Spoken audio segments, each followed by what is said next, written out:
Good evening, everyone, and thank you for joining us here on the RSR Network.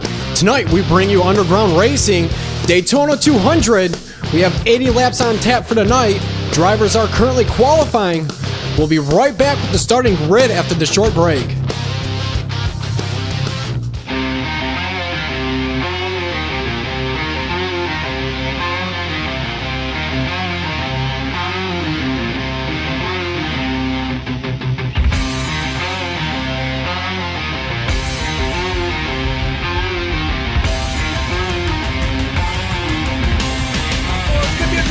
It's gonna be a drag race!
Racing, you wanted the best, you got them for abreast. Often imitated, never duplicated. The greatest show on dirt, the World of Outlaws.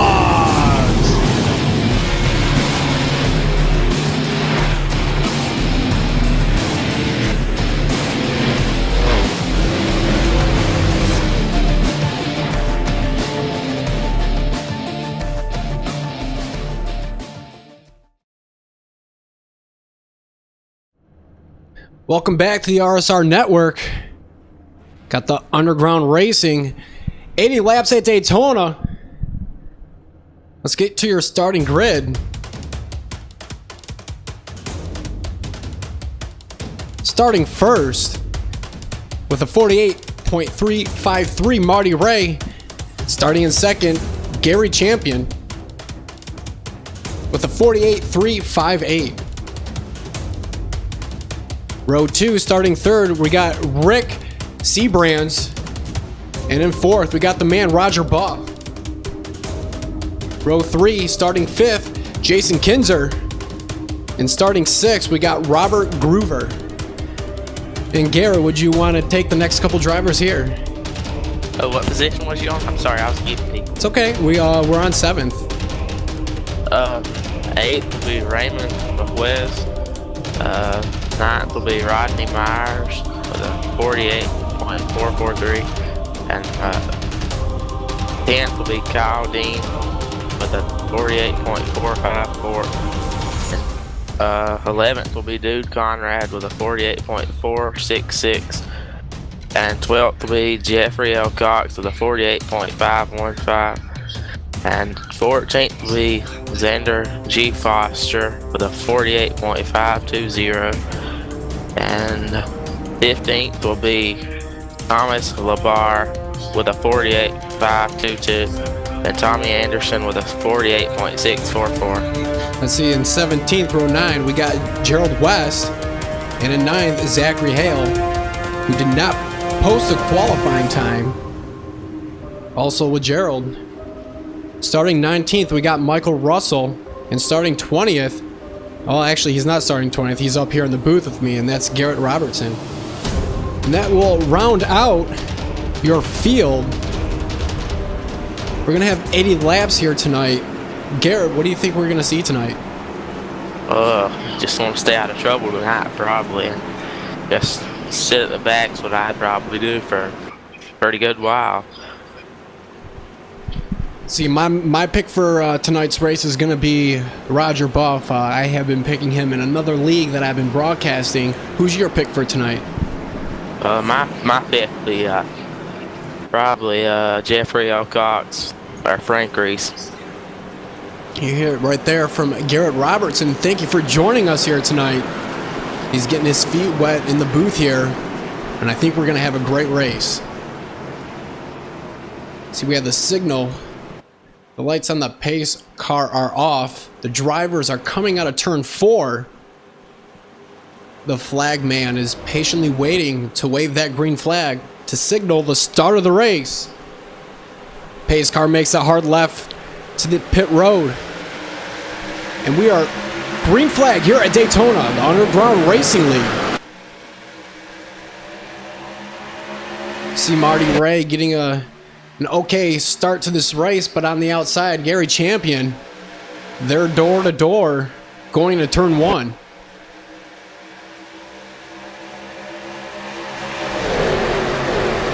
Well, the inside line got a big run out of 2. Now the 04 is going to go to the outside. See that 04 of Rick Seabrands getting a great push from that 18, Gary Champion. Can't quite make it clear. He's going to stay up to the high side, and the low side is going to gain some momentum here.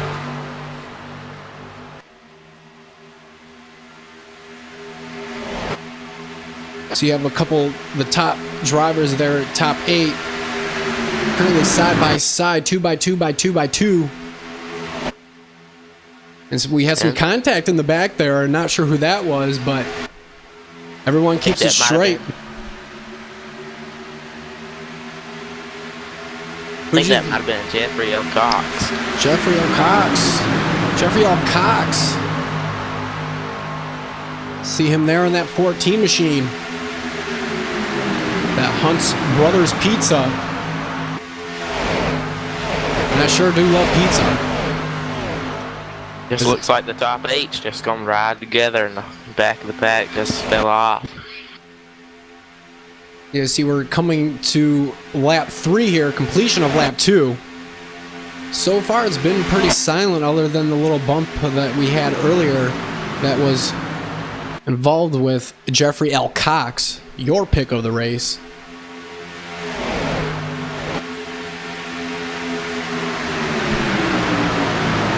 See Marty Ray continuing to lead this race.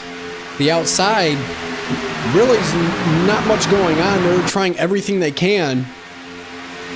But they can't get that momentum that they need to push them cars up to the front. But Roger Bluff has fallen back, and so is the car behind him also. I think maybe they might be working some strategy, but we have a new leader that time by. Jason Kinzer made that move to lead that lap, and he drops down to the bottom. I think they're all trying to get in a single file line and stay together. I think.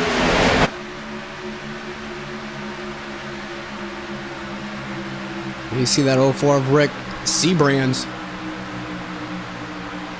And that 18 of Garrett Champion trying everything he can to push those cars up to the front.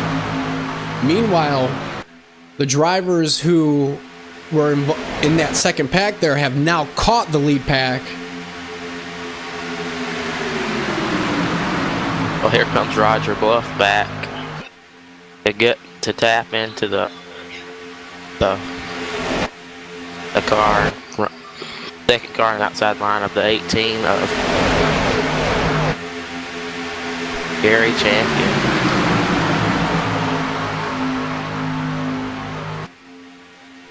See, we do have some action. There are a lot of cars on that top line there. See, I'm counting about 6 cars. 2 of them are quite a ways back there. The second pack looks like it may get all together and try to catch their draft up there. I'm wondering if some of these guys are taking it easy so they don't get involved at some of the wrecks we have seen at these restrictor plate races.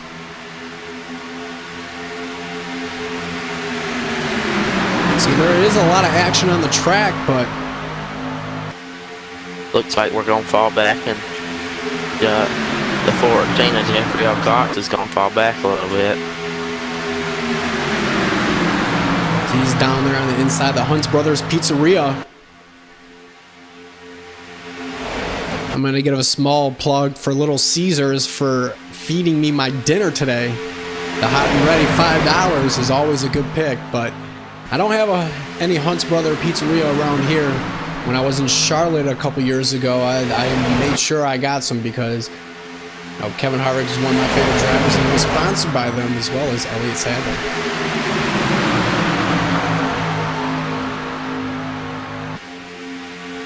See, Rick Seabrands currently leading the race as they are door to door. Jason Kinzer on the inside, and that 6 machine. Looks like the second pack has caught up to some of the cars that they'll back.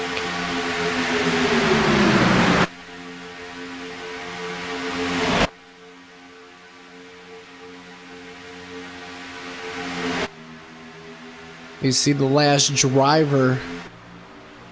Actually, it's not the last driver. We do have a car off, not in the lead pack there. The 81 of Michael Russell, excuse me.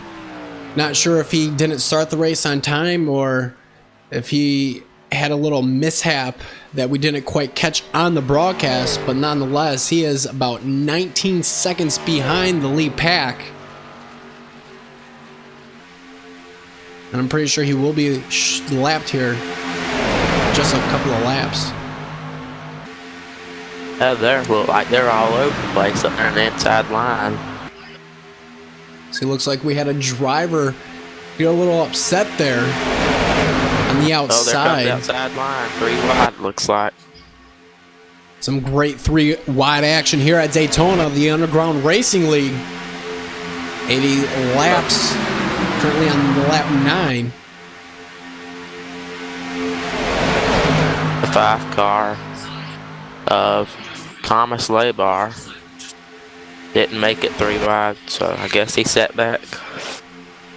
Yeah, no reason to push it here, Garrett. We're only 10 laps in, and we have 70 more to go. It's a long race from here. You see that 5 car in the 72. Maybe a slight little contact, but I don't see any visual damage here on my TV monitor. That was pretty close right there. Thought the 75 car was going to lose it.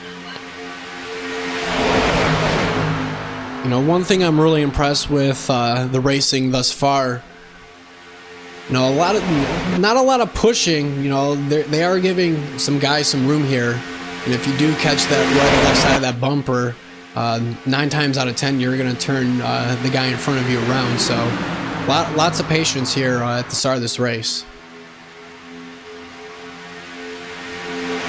That outside line sure is not giving up.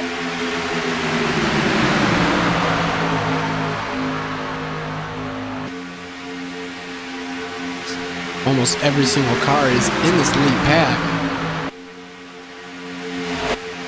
I would like to go through the field, but unfortunately with how Daytona restricted plate races work, it's you can be in 19th position and, you know, a lap later you can be in second or first, so not going to do that quite just yet. Maybe these cars will make their way onto the inside racing line. We can bring that information to you.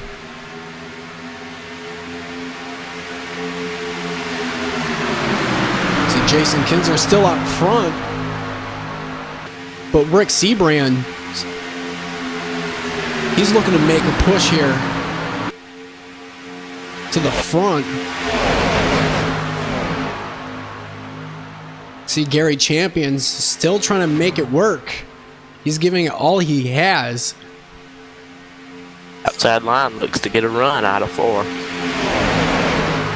So Jason Kinsler led that lap, but Rick Seabrands takes over the position, and they trade him back to back.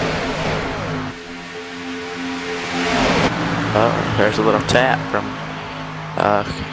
Gary Champion. See, I thought we were going to go 3 wide there for a second, but everyone... Oh, no, we are 3 wide. But that's Roger Bluff on the outside. See Robert Groover there in that middle lane. Makes it past Roger Buff. It looks like he's going to hold that outside line up just a little bit, trying to get his momentum back up. Looked like the 420 car of Rodney Myers had a little issue there with his internet connection. Stable as we talk right now. We'll keep an eye on that throughout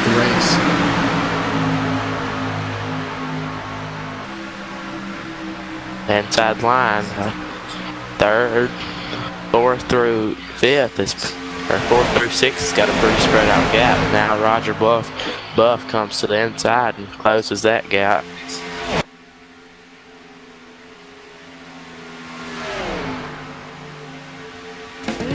Stick around, folks, here on the RSR Network and Underground Racing League, Daytona 200. We'll be right back after the short break.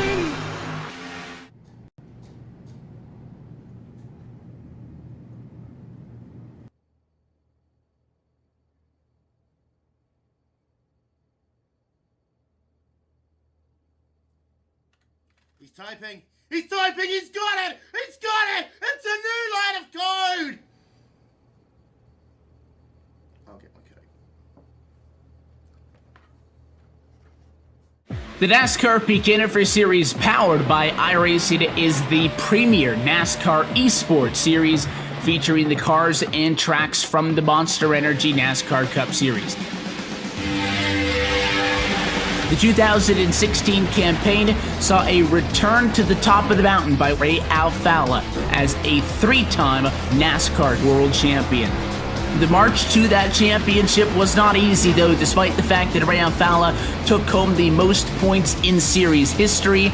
It just also happened to be the tightest championship fight we had ever seen. These guys are set for the 2017 campaign, and as it has been for the 7 years prior, it is no longer going to be a straight shot to the championship. We are going to see the biggest change in this championship picture in series history, as for the first time ever, there will be a chase for the championship.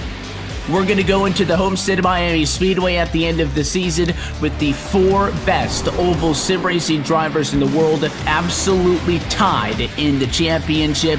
You just got to beat the other 3 guys out and you will become an official NASCAR champion. You're going to get yourself a NASCAR championship ring and, of course, $10,000. These are the iRacing Esport World Championships, the pinnacle of sim racing competition. You can catch it all season long, live coverage on iRacing.com/live.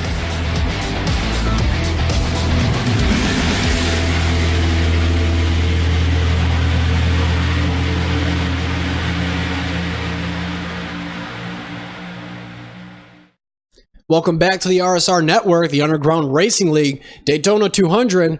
We're going to take a look at a replay here. No caution is out for this wreck here. See Jeffrey Cox getting turned by the 62 of Zachary Hale.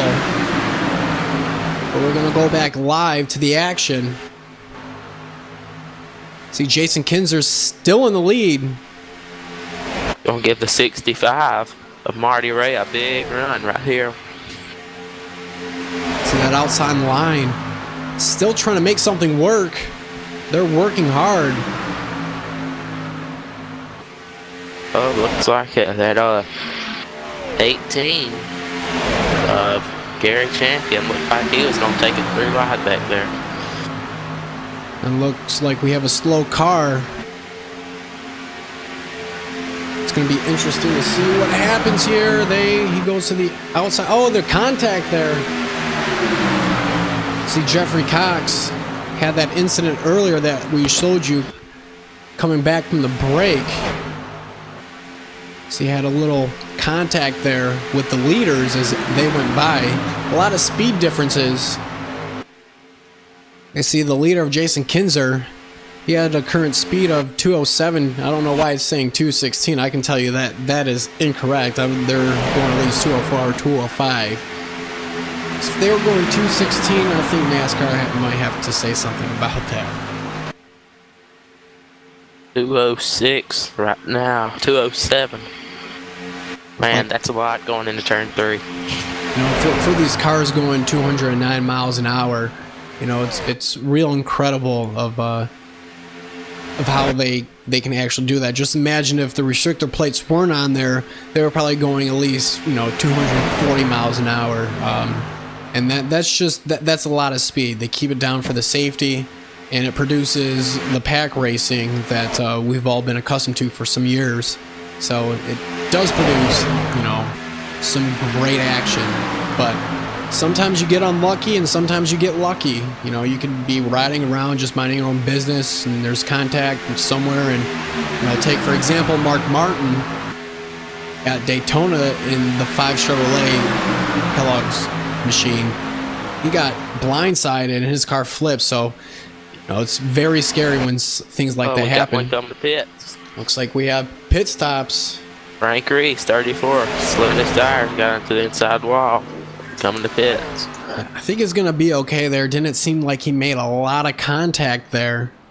We're going to keep an eye on him to see what kind of pit time he gets here. See, Jason Kinzer still in the lead. A 6 of Jason Kinzer just dropped below the double yellow lines. That's not going to be good. He brought it back up now. I think he might be pitting. See, Frank Reese with a 10-second pit stop. Great pit stop by him. Oh, here comes the leaders. See, looks like a lot of cars coming in here. Oh, 65 Marty Ray just clipped the 19. Looks like we got a lot of action down pit road. You know, it's really hard to get your car down on a pit road. The tires are warm and it gets slick. And he's just gonna back it down pit road. Well, he's gonna have to get that car straightened out before he actually gets his pit stall, and he almost did it, but he's gonna be hurting once these pit stops are completed. Looks like the 93 will take over the lead, or either the 7. 93 of...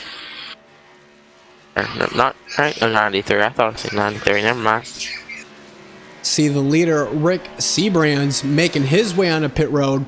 Once again, you see a little squirreliness there. I'm not going to be so sure if he's going to get a speeding penalty there. It's going to be real close. There's going to be a 3-car pack out there. It'll be the 6 of Jason Kinzer, the 1 of Roger Bluff, and the 5 of Thomas Lebar. See Roger Buff giving that 6 car of Jason Kinzer a nice push. You know, that 5 car might be a sitting duck. And there is your current leader on pit road. See, he does have a black flag penalty over 22 seconds on that time served thus far. Jason Kinzer, the 6 of Jason Kinzer, the 1 of Roger Bluff, and the 5 of Tom Lebar just went up to 2, 2nd, 3rd, and 4th. You know, if this race continues to go green, we're going to have to see some interesting strategies here. They're going to have to pit at least 3 more times, I believe. So 24, 23, and 23, that's 46, and 23 again, that's 69. So yeah, they're going to have to pit 3 more times. Looks like Jason Kinzer just went back to the lead with the 1 of Roger Buff and Thomas Lebar behind him. You see that first place car, Jason Kinzer, has led 21 laps so far. And in second, Roger Buff has yet to lead a lap. And in third, Like the 5 is losing a little time. He might get that back and in concern of the draft. that might be a smart strategy for this race, trying to save some laps here. See Thomas Lebar in third place, and way behind him, 5 seconds off, has no help, has led 2 laps so far, the 65 of Marty Ray. He's just back there by himself. I think that's the one that got into the 13. You see Gary Champion. I'm wondering if these guys, some of them probably did have to serve a black flag. Not sure why Gary Champion is so far back in 5th. 10 seconds off from the leaders. And we have a big pack behind them. In 6th, we got Eddie Hawks. 7th, Kyle Dean. 8th, Tommy Anderson. 9th, Ramon Vasquez. And in 10th, Zachary Hale. And in 11th, Frank Reese. 12th, we got Rodney Myers getting help from that 14 car, who is a lap down of Jeffrey L. Cox.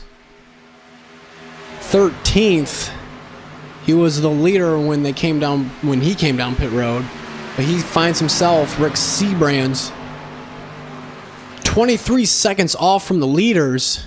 And in 14th, we got Gerald West, and in 15th, Robert Glover. And that's going to round out the cars on the lead lap. We're going to take you back up to the front. You see how far that last pack of cars was, and we are under caution.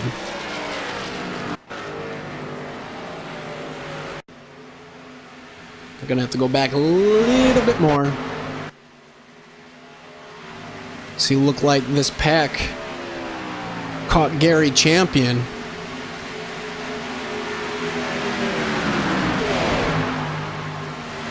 Looked like there might have been some contact. He tries to just keep it there in that 19. Not sure if that was some retaliation from earlier. Not sure why, but right on with the 19 car. Sorry guys, I had the mic muted. I didn't even realize I've been talking to myself the whole time. Oh, 7 car. The 7 car of Tommy Anderson was the cause of that. Came down into the 19 of Kyle Dean. And that is the cause of your caution.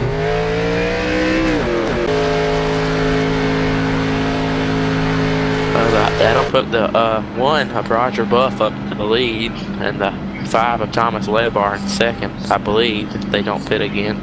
Looks like the 5 of Thomas Lebar and the 6. All of the leaders look like they're going to come pit road. Yeah, I think they're going to come down pit road.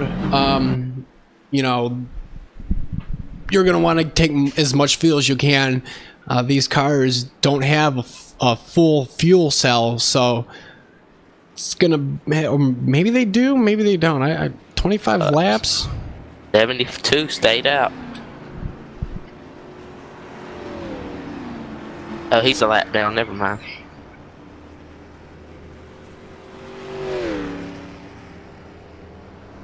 See, once everybody's off pit road, we're going to see where they stand in position.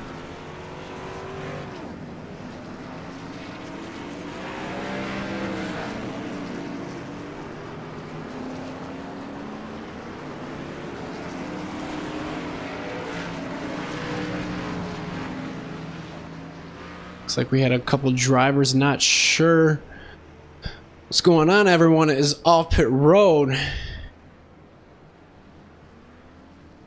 13 of Raymond Vasquez. Looks like he might have stayed out. Yeah, I think he did stay out. He might come in this time. He just wants to pick up those bonus points for leading a lap. Those bonus points can really help you at the end of the season. Oh, they sure can. You know, it could be finishing in second or winning the championship. So every point counts. So we're gonna have a couple laps under cautions here, and they are very long. And for that, we'll be right back after this short break.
You know, the straights are unbelievably long. The first time you come here, everyone tells you, you know, you'll be flat out sixth gear for 20 seconds. First time I was here, I lifted halfway down the straight. I didn't believe that it was still going. I was waiting to brake and I was back on the power. And the Porsche curves are extremely fast and extremely narrow, so it's a tricky track. And, you know, every year I've come here, you learn something new every time.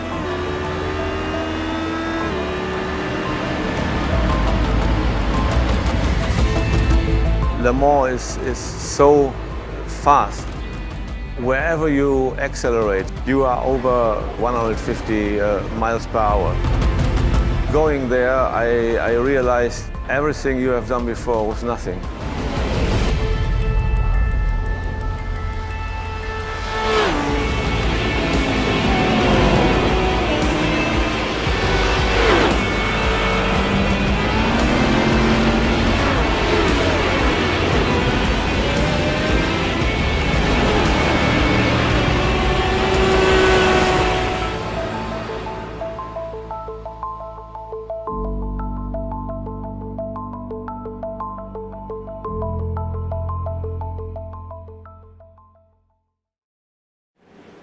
Welcome back to the Underground Racing League, Daytona 200. The lights on the pace car are off, which means we got the signal to go green flag. Yeah, the 13 of Raymond Vasquez never really pitted. He just stayed out. I guess he's going to take over the lead. It's going to be interesting to see what happens throughout this race. We're going to keep an eye on him as well. He might have to make an extra pit stop from the rest of the drivers who did pit this time. That Red Bull machine does look good, but can he make it all the way with the same amount of pit stops that these other drivers might induce? Yeah, these drivers are really battling out early. They still got at least 50 laps. This is going to restart with 49 laps to go. This is just, I feel like it's too early to really be battling. See, that pace car is going to make that hard left down 13. onto pit road. Ramon Vasquez, he's on the pedal. Green flag is in the air. Marty Ray, Thomas LeBar, Roger Buff, Jason Kinzer, your top 5. 65. Marty Ray gets a big run. Yeah, he got a great start to that race, to that restart, but can't quite clear the 13 of Ramon Vasquez. One of Roger Buff's giving the 13 of Ramon Vasquez a big push. See, that inside line has more momentum, and they do have that advantage of taking the short rail around the track, but that's 65 of Marty Ray. He has something here. He's almost door to door with that 13.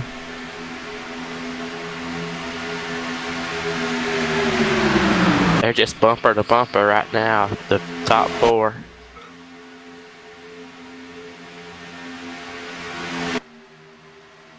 You see that outside line, but Roger Buff connects with the 13. Gives him pushed out in front of everybody.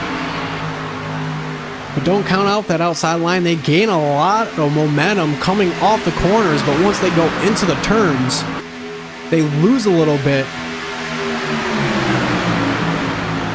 Maybe I think your pick tonight's going to be about right tonight, see, Kevin. Roger has been strong the past couple weeks. I've seen him racing.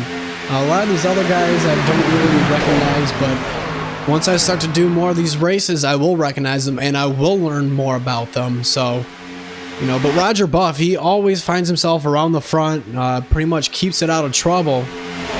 65 looks like he might get unclear, but now 13 of Ramon Vasquez now he cleared him again. See, he does clear Marty Ray to the inside. Leaves that 5 car of Thomas LeBar hanging dry, but he has help from behind. That 45 of Eddie Hawks.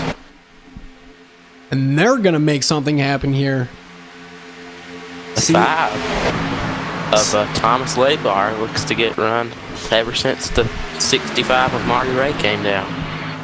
See, Thomas LeBar getting those bonus points for leading a lap, and he drops to the inside. Going back out now. No, they're going to make it 3 wide here. That 45 of Eddie Hawks. He says hello and goodbye.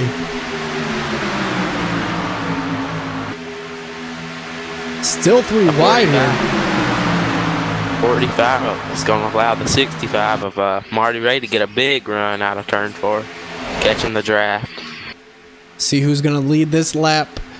Completion of 35, and it's going to be Eddie Hawks.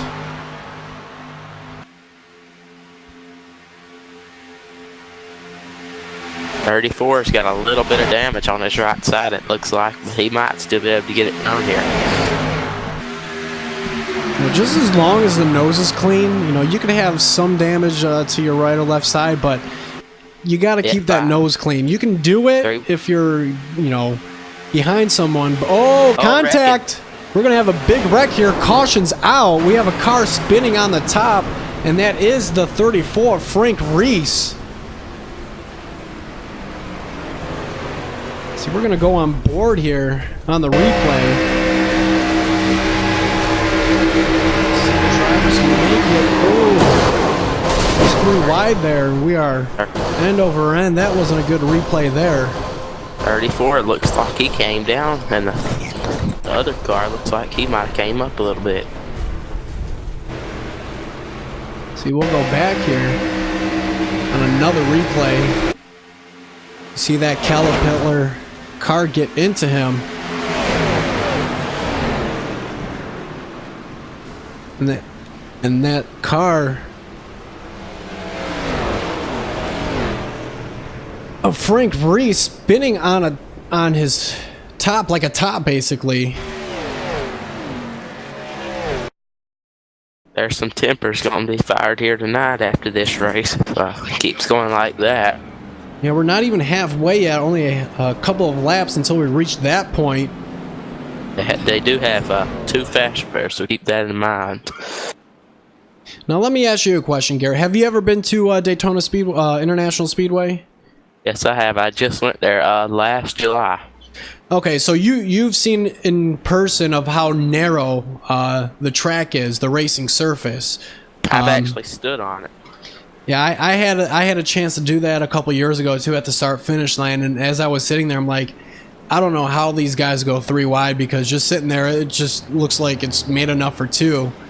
You know, going 200 miles an hour, you know, especially through, you know, the corners and everything, car can get loose and bad things can happen. Yes, the force that it pulls on you whenever you're just standing on the bottom of the track. How much bank it's got, it just feels like you're gonna fall. See, a couple drivers came down pit road. Drivers elected not to pit: Michael Russell, Dude Conrad, and Eddie Hawks. Oh no, Eddie Hawks did pit. I'm sorry.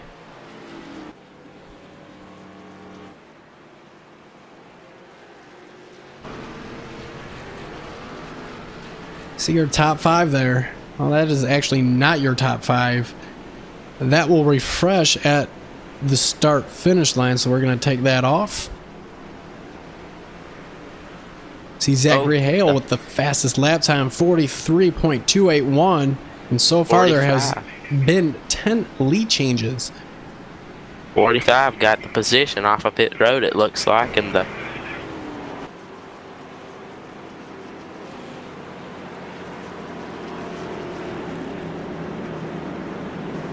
looks like the 5 might have got second of Thomas Lobar.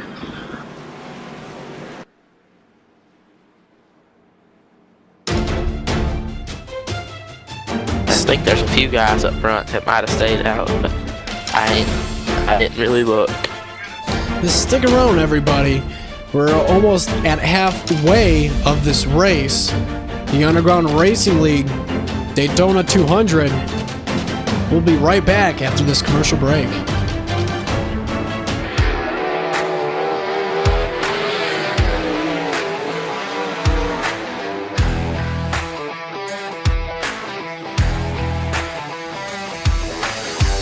I actually, really enjoy dirt racing. Feels good to get in the car, and we have, great cars and engines and things at KKR, so it's nice to drive a fast sprint car.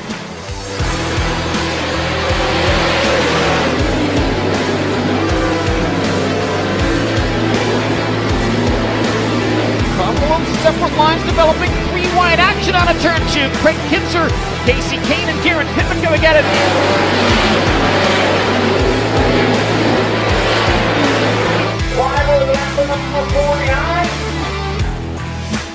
I think the differences between, NASCAR and the sprint races on dirt is just a much different mindset. The way you drive your cars, the setup, the feel you're looking for. I think one of the hardest things to tell as a fan is when you're watching a race, whether it's a NASCAR race, a dirt race, is just what's really going on in the car. With iRacing, you can get the way that the track's changing, which they've done a great job in how the track changes throughout the night or throughout the race, just to try to capture it and let the fans play it and realize, like, man, there's actually a lot going on. And you can't always see that when you watch a race, so I think it's pretty neat. It's, enjoyable for me, but at the end of the day, it's actually much of a simulation, and there's a lot of ways that you can learn from that. And, early on, it was neat to look at the Cup tracks that I was going to, places that I had never been. So I think it kind of gives you a head start leading into a weekend. It's pretty real life, and that's pretty neat.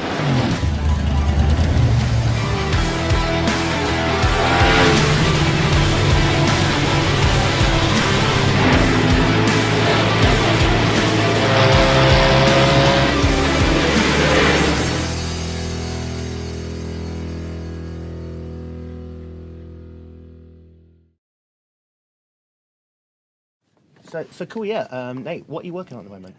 So I'm working on the animation for the game. We're working on getting pit crews fully developed, and that involves a lot of moving parts. So I'm going in and making sure that each moving part can dovetail smoothly into the next one, so that when you pull in for a pit stop, it looks like the real thing, as opposed to a bunch of jumbled pieces that suddenly stop and then go and stuff like that. Yeah, that's so cool, but why aren't you working on the time model?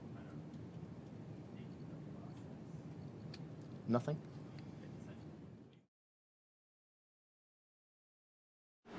Welcome back to the RSR Network, the Underground Racing League Daytona 200. We got a special guest up in the booth, Roger Buff. Looks like he had a little glitch and he will not be able to get his car back onto the racetrack. Roger, how's it going? Well, how's it going, bud? It's been an exciting race thus far. We're ready to go green here. Lights on the pace car are off. Thank you for joining us. Yeah, I couldn't help but come in here and kind of chime in. Daggone got involved in that last caution. I didn't click my fast repair, so I'm just stuck with 32 minutes of repair. So maybe I can kind of help you out up here. Well, tough break for you, but the pace car is going to make that hard left down on a pit road. You see that there. Michael Russell, green flag's in the air. Outside line didn't get a good start there. No, they didn't, but that 18 car of Gary Champion, he did a little bit there to get out to the front, but he now makes his car to the outside. Trying to get a push, make it to the lead here. Trying to make something happen. You see Gary Champion. Looks like, I don't know what's going on there, if he got a little loose or what, but that can be very dangerous if you don't hit the car in front of you the right way. You can go around there. Yeah, these guys have been playing it pretty safe here, so they did long green flag right at the beginning of this thing. So these guys, I told them they could pick it up a little bit, you know, make it a little bit more entertaining for y'all, for the fans here. Now, I got a couple of questions for you, Roger. We saw the green flag pit stops there. I can't remember where you came with, if you came in with the lead pack there, but a couple drivers got a little sideways there, and another driver took another driver out. How was the conditions to bring that car onto pit road? Was it slick like ice? Oh yeah, it was pretty slick getting down the speed, and if you slow down too fast, it'll go right around like it did to Marty. So, but you see this high line, man. They're trying to get together and get it going here. But it looks like the bottom lane's going to be pushing it through here. So, see that bottom lane got a little squiggly there. That outside line, they have been working all day, really haven't given a rest. We've seen these cars too wide for the majority of the race.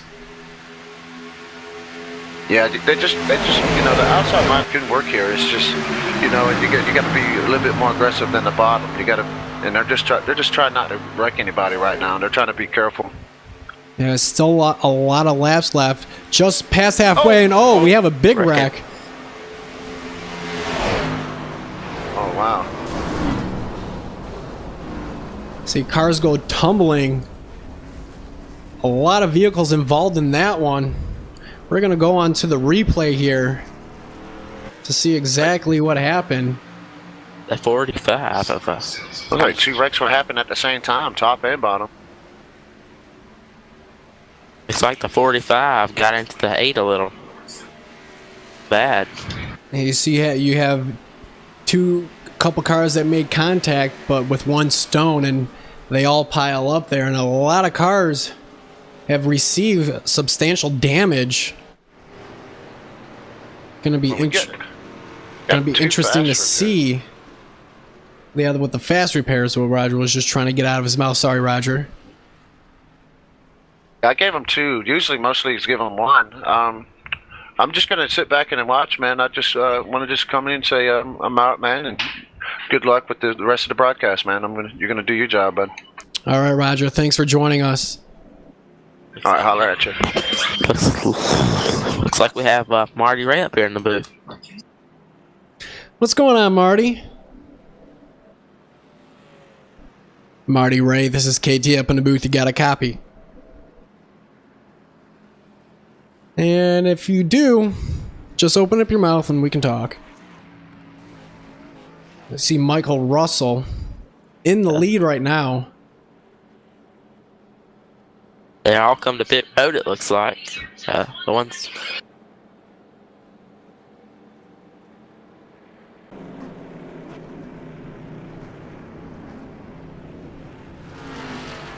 Looks like they're gonna be a little short on gas, just by a little bit. See the 18 car of Gary Champion and the 04 of Rick Seabrands. Oh, I'm sorry. That must be a lap down car. 420. All right, the 420 of Rodney Myers. See if that 18 car of Gary Champion is going to come down pit road this time and going to allow that 420 car a lap back, get its wave around. Fingers crossed for him.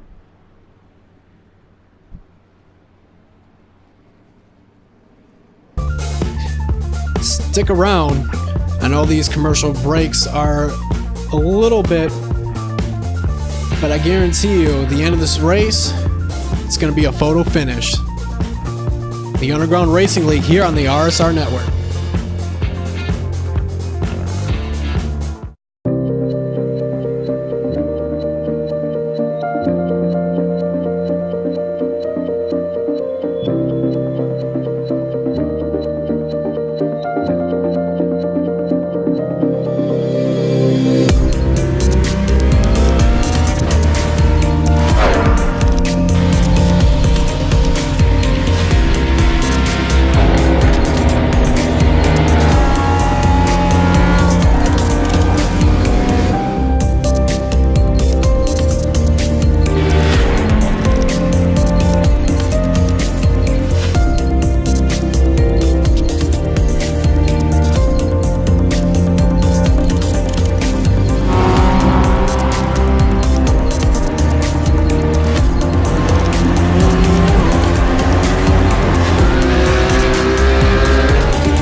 Welcome back to the RSR Network.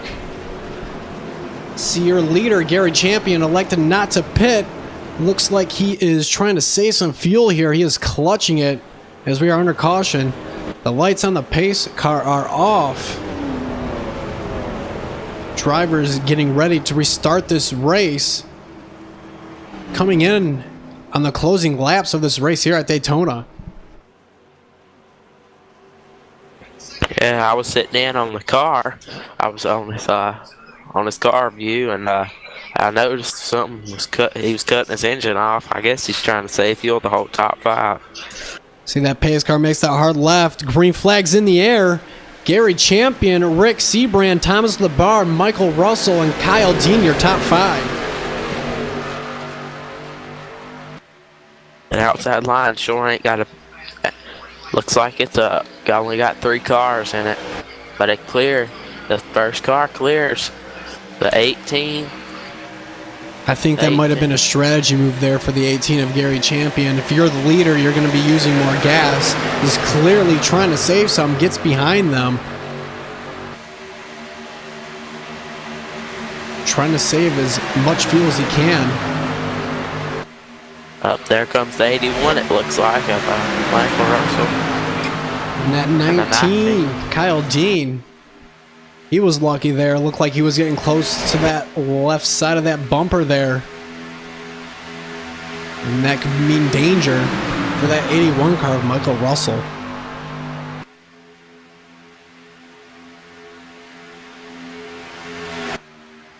Well. So you have a lot of drivers on that outside line. Have a couple car lengths from the leaders. You see the to be exact, as we talked, the 81 car of Michael Russell. The 8 of Dune Conrad is the first car that's 1 lap down, and he's not just 1 lap down, he's 3 laps down. And he's out there riding by himself going into 3. Yeah, he has a lot of damage, not going as fast as he should be with that damage. Currently about topping out at 170 miles an hour.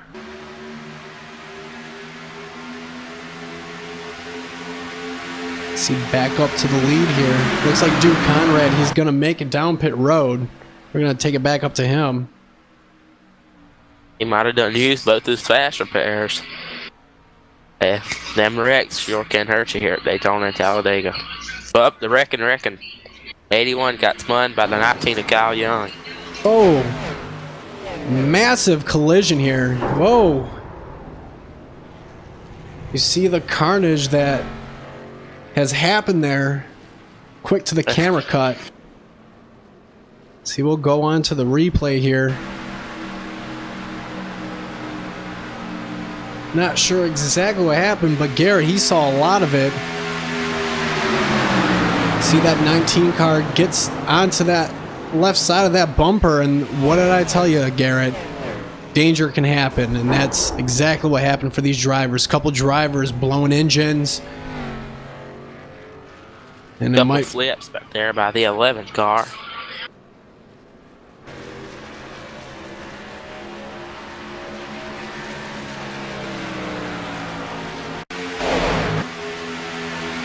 So we're gonna ride on board here with Eddie Hawks.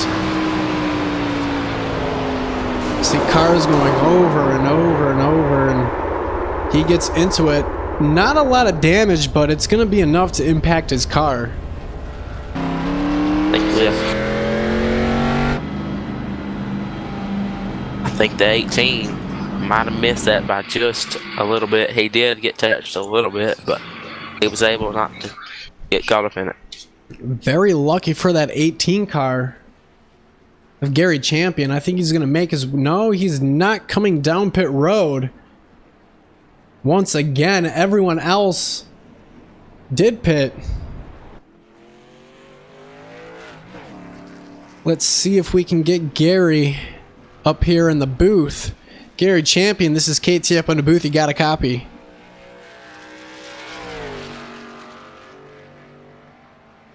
Let's try it again. Gary Champion, this is KT up in the booth. You got a copy. Yeah, 10-4, we got you. Hey, Gary, we see your car up front. All the cars behind you, they have elected to come down pit road. This is just a short amount of time that a caution has come out, and we know that you're trying to save some fuel with clutching that car. What's your strategy? I didn't pit last time either. I mean, you can only get about 22 laps. I figure I'll pit around 58, 60. Not really too much reason to pit now. It's going to be interesting. We think you can get about, what, 25 laps on a fuel run, so yeah, I think you're going to have to pit along with all these other drivers the same amount of time, so I like the strategy. You keep that car up front. You do have a little bit of damage. Thanks for joining us, Gary. I got a quick question there, Gary. Go ahead, Gary. Have you used any of your fast repairs? Yes, sir. I had used one. I got one left. Not going to need that one as long as I'm out front. I was just wondering. You're going to need that if you get another wreck. 10-4. I like your attitude there, Gary. Hopefully you'll win tonight, because my guy who I picked for the race, he is out of the race. Good luck to you, Gary Champion. Alrighty, who was that you picked? Marty? I picked Roger. Oh, not Roger. Yeah. Yeah, I thought Marty fast qualifier was going to do it. He got knocked out too. Yeah. Well, good luck, Gary. Thank you, sir. Gary Champion, everybody. The driver, that 18. Can't tell his sponsor. Garrett, could you help me out here a little bit? I think it's a K&N series. A K&N series car. Hold on, let me see. Gary Champion. Oh, what? This number.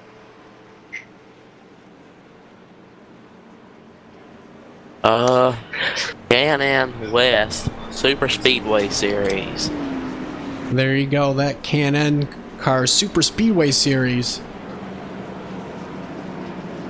Like I said, he has that little bit of damage there on his bumper. I don't think it's going to affect him quite much, but if that spoiler is up a little bit, it might produce a little more drag than he wants. He also has a Donate Life logo on the back of it. That's a good cause.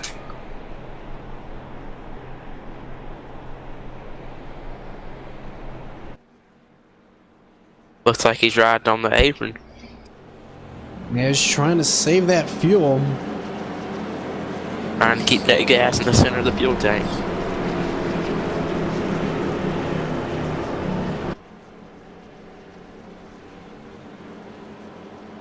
Still shutting it off and shutting it back on. As he will go back up on the track.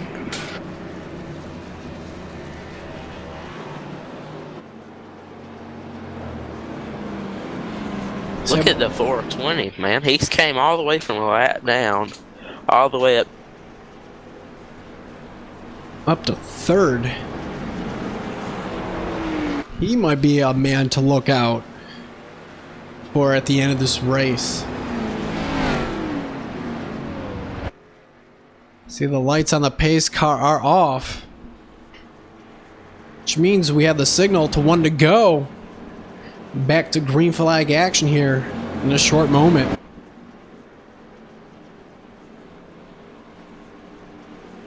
See, there has been 4 cautions of 16 laps.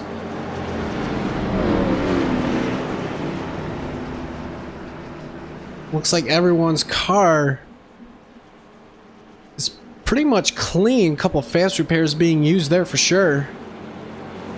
But some people aren't so lucky.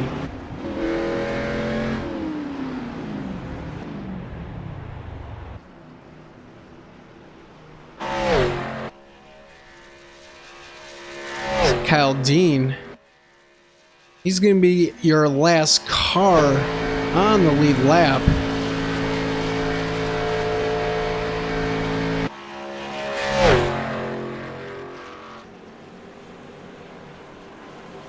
See, the drivers of the Underground Racing League in turn 4.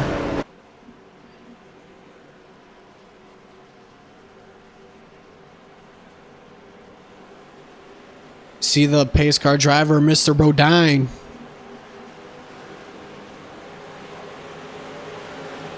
He's going to make that hard left down onto pit road. Green flag is in the air, and we are back to racing here at Daytona, the underground 86. racing league.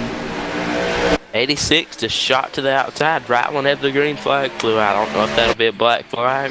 Change the lanes before the line or what, but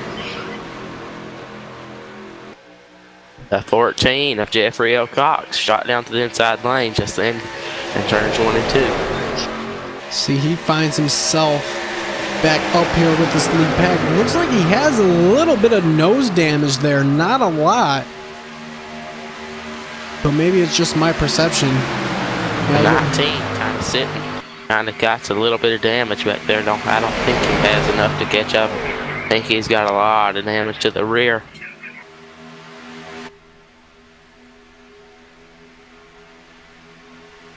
See, Gary Champion leads that lap. That 04 of Rick Seabrands,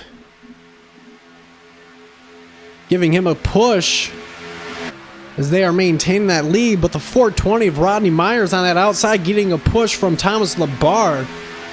They're trying to make it happen. They have 4 cars on that outside line there, but I don't think it's gonna be enough, but I might be wrong. The 19 of Caldine dropped back down the pit road. The 420, Harry went to the outside line. Man, it looked like he got a black flag there. We're gonna go back to the action here. Oh, looks like the 6 might get a run if that 04 keeps coming up the track. Gonna have to be real careful. Don't cut anyone off, because if you do, they could be in trouble for everyone and yourself. Oh, 81 almost got tagged again back there. They're racing really clean out here. It's just there's been a little bit of one tap that hasn't been so secure. You know, one thing I'm looking back here at some of the pit stop times. A lot of guys taking fuel only or 2 tires. Your car can, tire wear handling isn't really, an issue. It's just if you do have some laps, the car tends to get a little bit tight, and it's not as free as you want it to be, causing these cars not to handle the way they want to. But you can still manage it. There goes the 14 of Jeffrey L. Cox back up there, running with the lead pack. That's my pick to win tonight. He looks like he's gonna make it into the top 5. He's on the inside of the 420 of Rodney Myers. He's gonna make it. It looks like there's gonna be more momentum to the outside line. They have 5 cars out there. You're right about that, Garrett. You see the momentum that they have. And Jeffrey L. Cox, he's just a standing man there. Looks like he can catch their draft and kind of suck up to them, though. Up there went 6, tried to block, and the 420's in the wall. No caution. You see the speed difference there. He's going 180 miles an hour, and he's 20 miles an hour off from these leaders. See the speed there of Gary Champion, 202, 201. So he lost a lot of momentum there. He's gonna lose the draft for sure.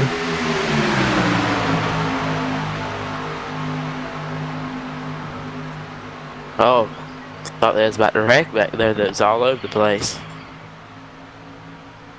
See that 18 car still in the lead, but that 6 car of Jason Kinzer,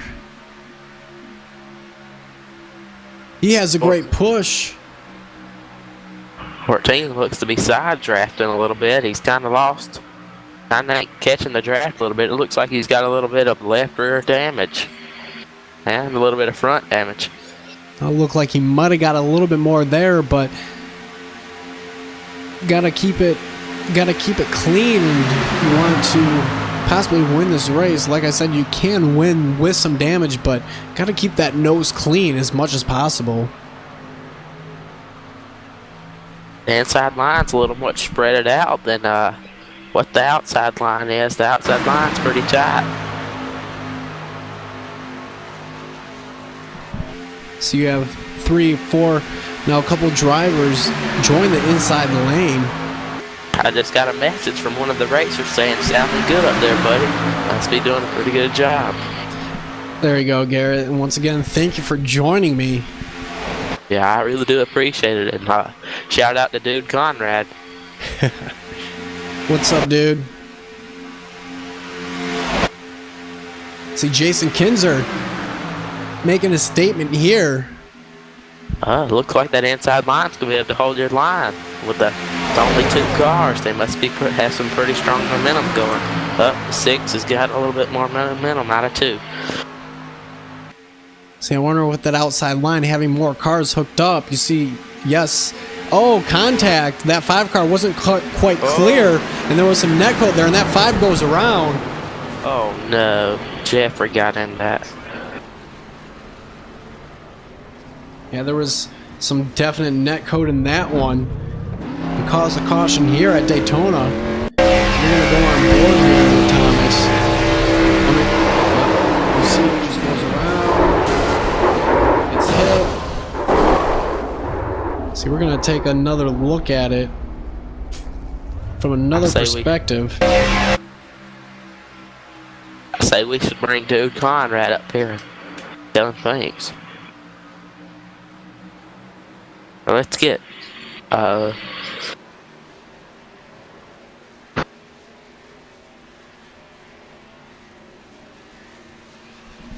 see that incident there. How don't we get the 04 of Rick Cybrands up here in the boot? Let's see, you want to go with Dude or Rick? Rick, that.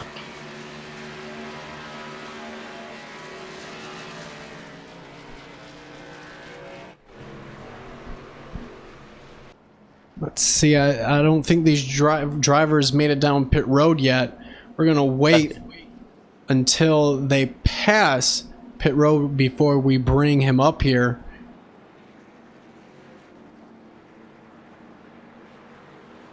.45 almost went through the grass back there. See, I think at this point you got to come down. You possibly can make it here just on this stop. 11's got some pretty significant front damage, it looks like, from my view.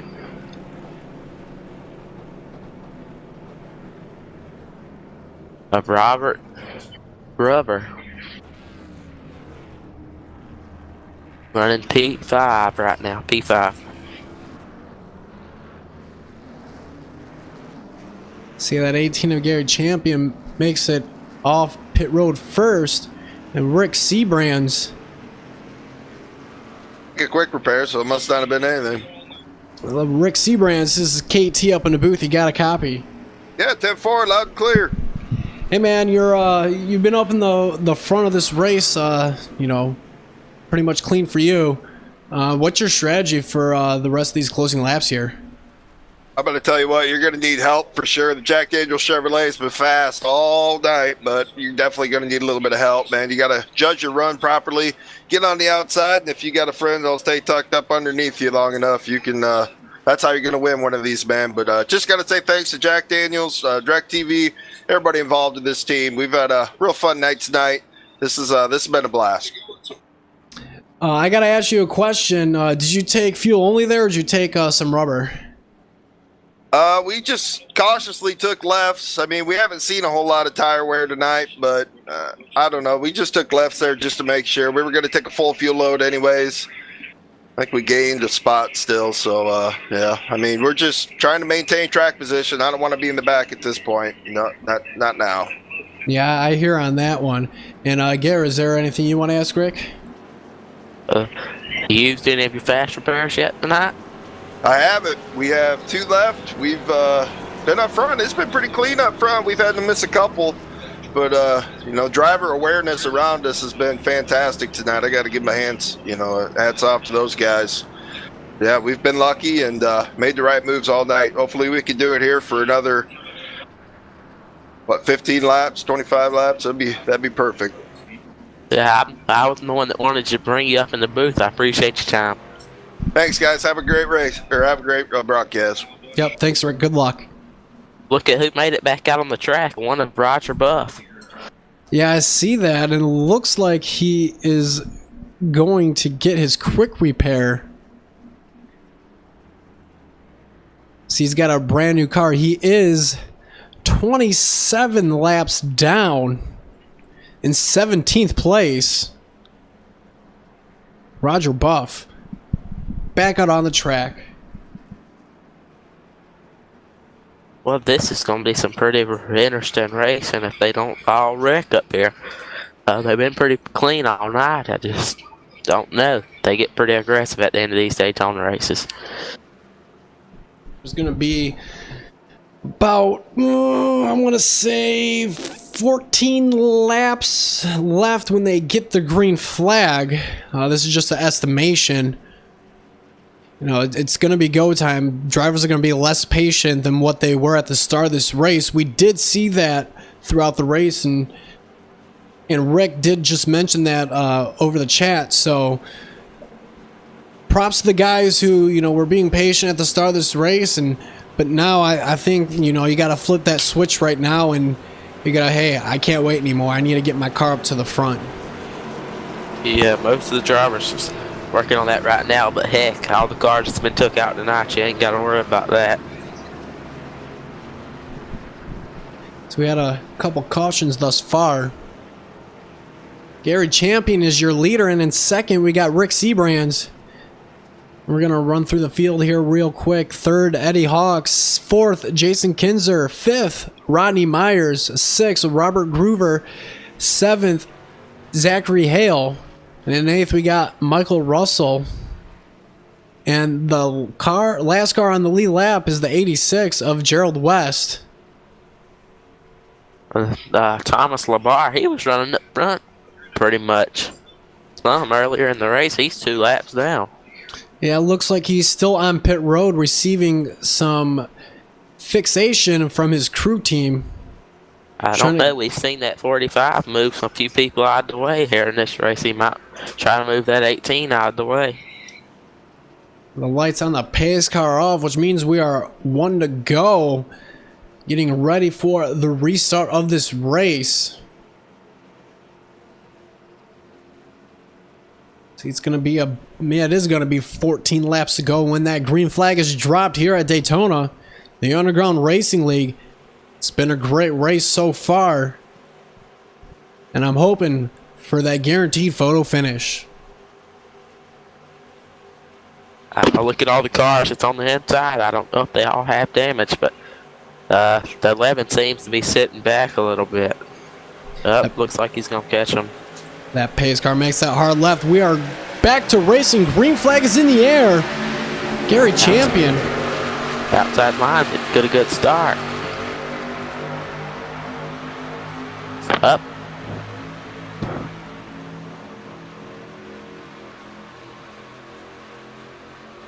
See Jason Kinzer on that outside trying to give Rick Seabrands some help here.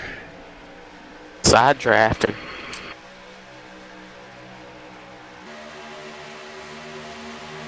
See, they are door to door.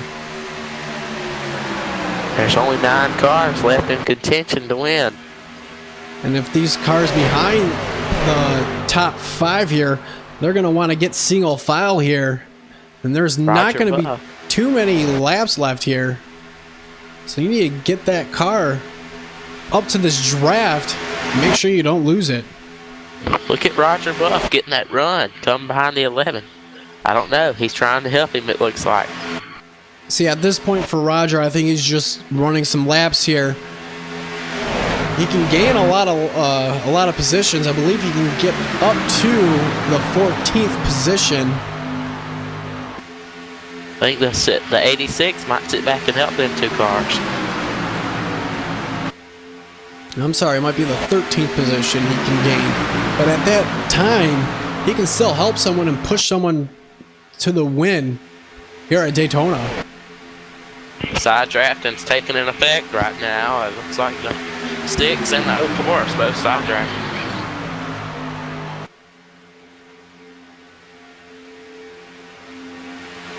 Garrett Champion still in the lead. Here at Daytona, Eddie Hawks giving that 18 car that push down the backstretch, but the 04 and 6 have disconnected. But it looked like it didn't hurt him a lot. They don't lose too much, and the 6 quickly. Look who just sucked up on the back of Eddie Hawk's bumper, the 420. Yeah, that 420 car, it's going to help that bottom line, but... Up there went the 45 of Eddie Hawks up to the high line. Yeah, he's looking on that outside. He's going to get the position. The one of Roger Buff and the 86 and the 11 comes to... Oh, Roger Buff's below the double yellow line. Yeah, it looked like he had a lot of momentum there going into the turn, and I don't know if the guy behind him saw that they were closing up on the cars in front of him. Made a decision to go below the yellow line to make sure that these guys don't wreck. We're gonna be... That 420 may be able to help that 18 back up to the front.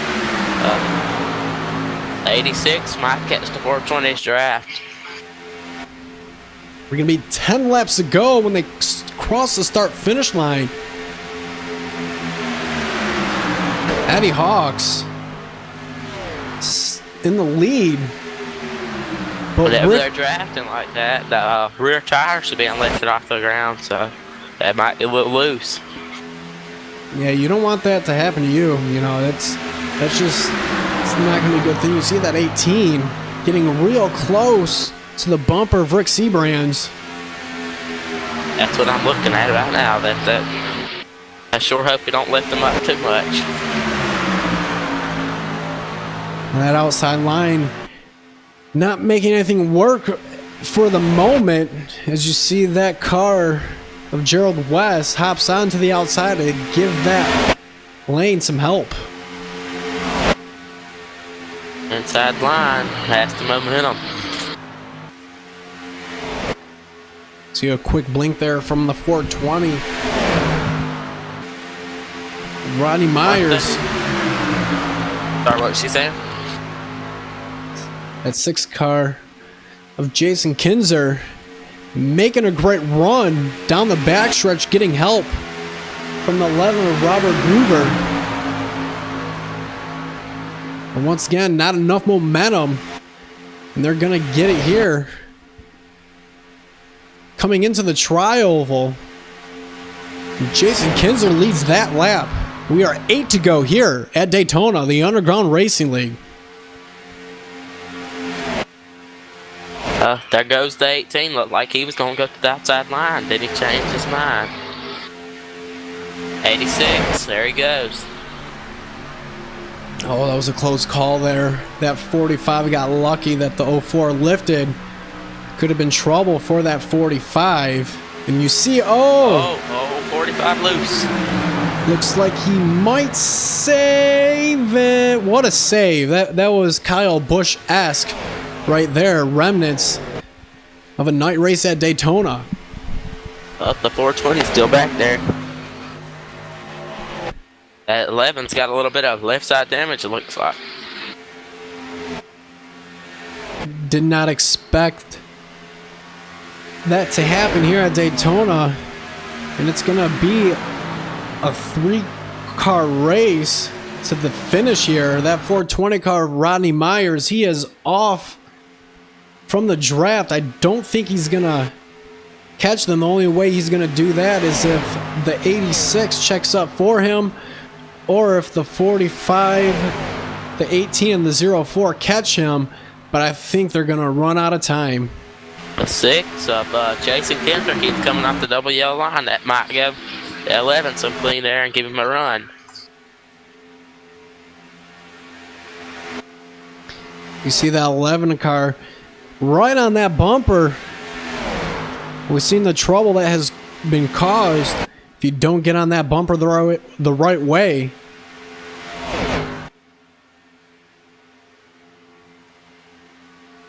I see Eddie Hawks talking in the race chat. He might be apologizing for what happened. See Eddie Hawks very apologetic. Not the race that he wanted. Wanted a clean race, but unfortunately that didn't happen. And we're human, you know, we make mistakes. That's the biggest thing. You know, you can blame someone for anyone, anytime, but you got to remember, we're human. We're not perfect. Yep, that's one thing you got to take into concern. But that 86 might get a run if they get too far ahead of him. See that 6 car, 203, 204, 5 miles an hour going into turn 3. The 420 has fell back with the 45, the 18, and the 04. Now they're going all passing. See, I'm wondering if he has a little bit of damage, but it would be smart if these cars would allow him to get that draft. 4 cars is faster than 3. But we're winding down 4 laps to go. 45 of Eddie Hawks. I just think he wants to get back up there. He's going 202 in the turns. That's pretty quick. They're gonna need a huge mess up in order to catch this lead pack here. They're about 5.5 seconds from the last car in that pack. So they're going to need over a second a lap. And the only way you can probably do that is if you're Michael Waltrip and you have some jet fuel in that car. I think I'm going to have more than jet fuel in that car. Turn up the NOS. Fast and Furious style. You know, drop it down in the 3rd gear and go faster, right? Yeah, if you want to spin out. See the 6 car, Jason Kinzer, is patiently waiting. He knows that the 11 car is going to make a move. But when is that move going to be made? He has help from that 86 of Gerald West. Looks like Roger Buff got met back up with Michael Russell in the 62. 62 of Zachary Hale. See this pack here. They are 21 seconds off from the leaders, 11 seconds from the pack in front of them. 86 is not out of this, so don't count him out.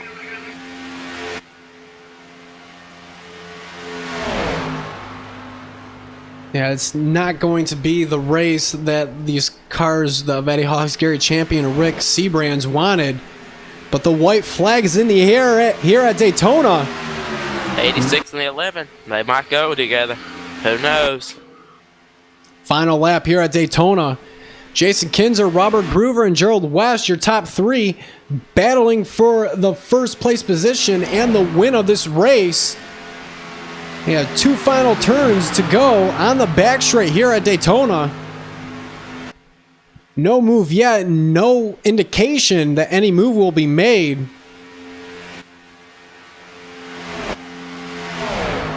See Jason Kinzer, Robert Groover, nothing happening yet. He looks to the outside, Robert Groover. I don't think he's going to do it. In the 6 car, Jason Kinzer wins the race here at Daytona, the Underground Racing League. Looked like Robert Groover, he didn't quite have the momentum. I think he made that move a little bit too late. But in the end, Jason Kinzer comes away victorious. Wow, look at this. This is going to be close.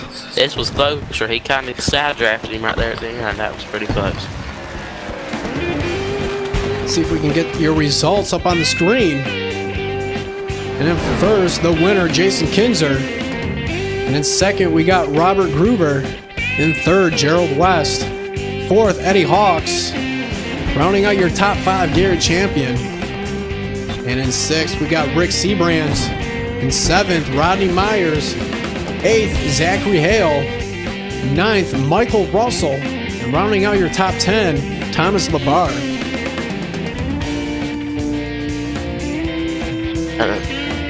And 11th, you have Jeffrey L. Cox. And 12th, Kyle Dean. 13th, Roger Block. And 14th, Dude Conrad. And 15th, Xander G. Foster. And 16th, Tommy Anderson. 17th, Ramon Valquez. And 18th, Frank Reese. 19th, Marty Ray. And that will round out your field here at Daytona, the Underground Racing League.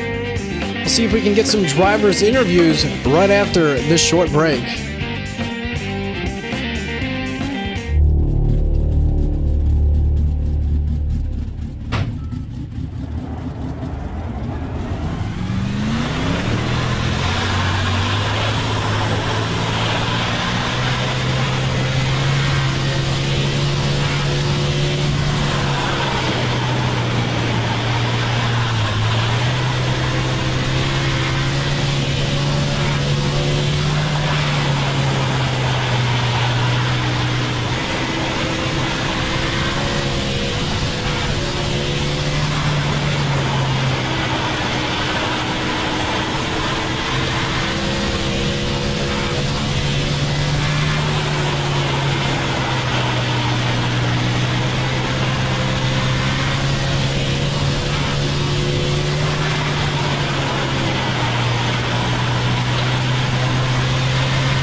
Welcome back to the RSR Network, the Underground Racing League.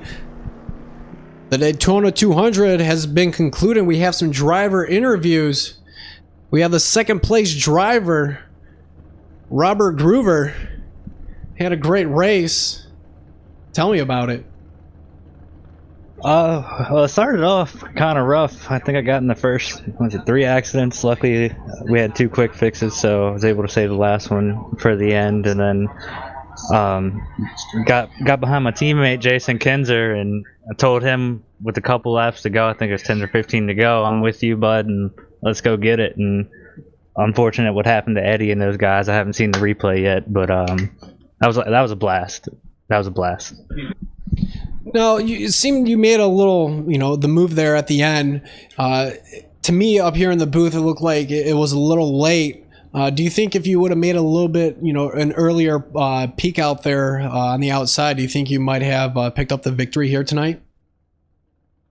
I think so. The main goal was to try to get me in the 6, a 1-2 finish. The 86 had a great race, but like I said, me and the 6 are teammates, so we wanted to try to get that 1-2, and I made it a little late, but I wanted to make sure at least he got second.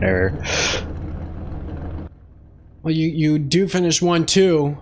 Before we send you off tonight, is there anyone you would like to thank? I'd like to thank you guys for doing the broadcast. I can't wait to go back and watch it here in a minute. Roger Buff for putting on the league. It's a lot of fun. Everybody who raced tonight, thank you. It was a hell of a race, guys, and can't wait for next week. I will see you next week, and congratulations on your second place finish here at Daytona. Thank you, sir. Y'all have a nice night. Thank you. And I believe we have your winner of the race, Jason Kinzer. What are the emotions going through your mind right now? Oh man, I'm on cloud 9. Man, I'm on cloud 19. Sorry, go ahead. No, by all means, go ahead, man. How you just said your teammates. I just learned that information right now. If he did come away with the win and made that pass, would you be giving him a little, hey, here's an elbow, like you should let me win here?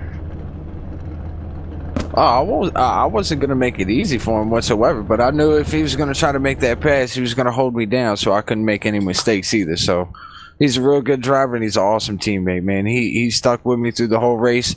Had a couple other good guys in there sticking with me. Eddie Hawks being one of them, and Roger Buff being another one. And I raced with quite a few of these guys, quite a bit, man. They're top notch. For the whole race, we pretty much seen you up in the front. How strong was your race car tonight?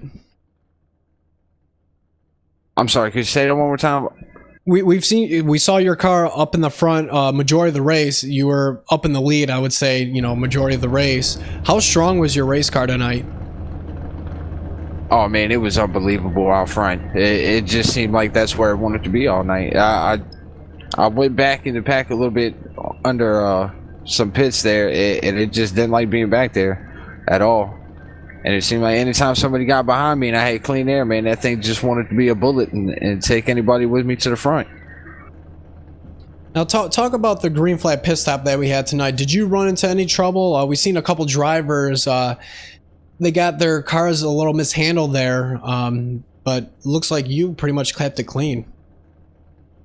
Oh, well, I got lucky making a mistake. I come off turn 2. Eddie Hawk's behind me, man, and he was doing magnificent. We had already kind of got together, knew he was going to pit that lap, and there was so much going on and so much commotion. I'm going through turn 2, and for some reason, no pun intended, lost track of where I was at. And come off turn 2, and that's why I ducked to the inside. I thought I was going to the pits.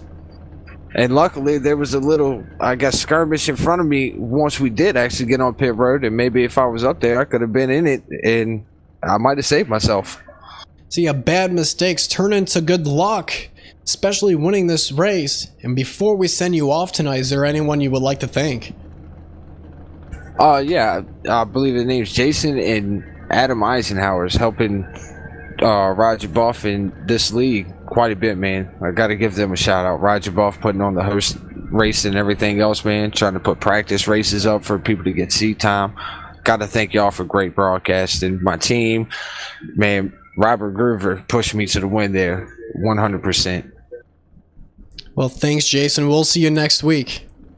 Also, quick shout out to Zach Hale for quality paint schemes on quite a few cars out here tonight too, man. Thank you, Jason. I believe we do have your third place driver, Gerald West. You got a copy. Yeah, 10-4, loud and clear. You finished third, coming off the last corner there on the last lap. The 11 car of Robert Groover, he came out and looked like you were trying to push him. Do you think you could have, maybe possibly made it 3 wide and maybe stole a win here tonight at Daytona? Well, you know what? If those guys wasn't running such a tight line, then if they would have possibly made a mistake, I could have got a run. But they was holding a heck of a line, and I couldn't really do much. I laid back a little bit there at the end, try to get a run, and they were just fast, man. Well, you finished third. We did have a green flag pit stop there early on in the race. I couldn't remember if you were involved in some of the shenanigans as a couple of the drivers came on to pit road. How was your green flag pit stop today? Yeah, well, I ended up getting knocked down into the infield going there into turn 3, so I didn't have much choice on my pit stop. I still had 3 gallons of gas left, but I had to go in for repair. And no caution came out, so I had to kind of stick it out there, and I got lucky and caught a caution there in a couple laps without going a lap down. So some bad luck turns into good luck. Speak about your car and how it was handling today.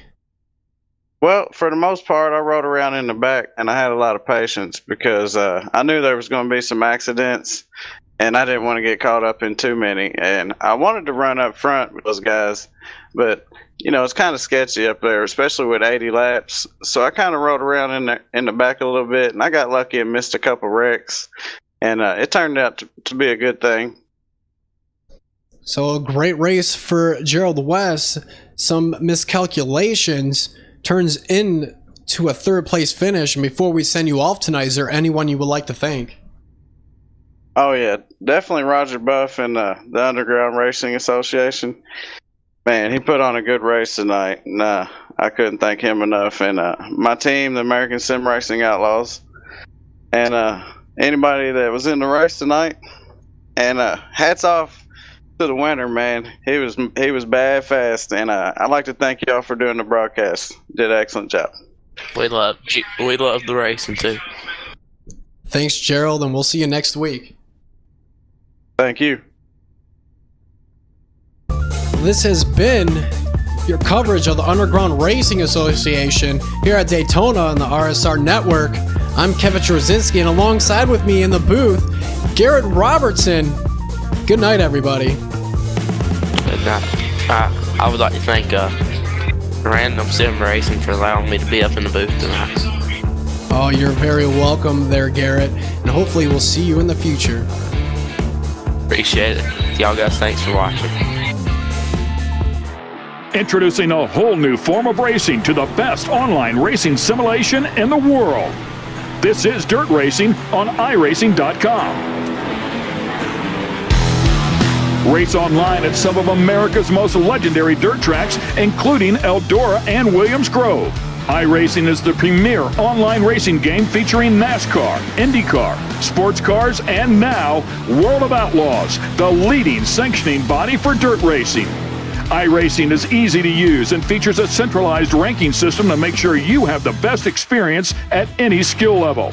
With a massive inventory of high-precision laser scan tracks and cars with an unmatched dedication to quality and detail, iRacing gives you the most authentic online racing experience available. Thanks to iRacing's dynamic track system, developed specifically for dirt racing, tracks change over the course of a race, just like your favorite dirt track on a Friday or Saturday night.